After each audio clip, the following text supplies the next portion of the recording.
yoshlarning ovozlari. Nimaga desalar, bu yerga tajribaga ega bo'lib, keyin mana shu yangi O'zbekistonda qurilishida o'zlarining hissalarini qo'shasizlar, ko'paytirasizlar va yangi O'zbekistonni yana yuqori darajaga ko'tarasizlar.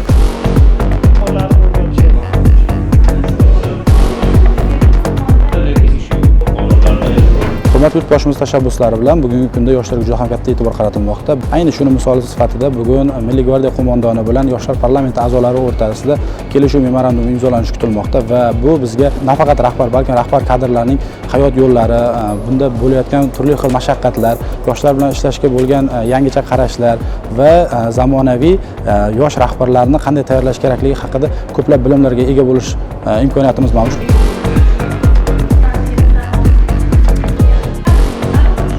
Prezidentimiz tashabbuslari bilan bugun hamma qatlamda, hamma bosqichda, hamma uchta hokimiyat bo'lsa, uchta hokimiyatning hammasida yoshlar tinglanadi. Shuning uchun men o'ylaymanki, bu sizlarga juda katta tajriba, juda katta imkoniyat va mana shu bu prezidentimiz tomonidan berilgan ishonch va xalqimiz tomonidan berilgan ishonch. O'zbekiston Respublikasi Milliy gvardiyasi qo'mondonining demak hayotiy tajribalaridan, qolaversa bergan tavsiyalaridan va o'sha malakalaridan kelib chiqqan holatda yoshlar o'ziga katta motivatsiyalar olishdi va o'sha kelajakdagi istiqbolli rejalarni belgilashga harakat qilishdilar.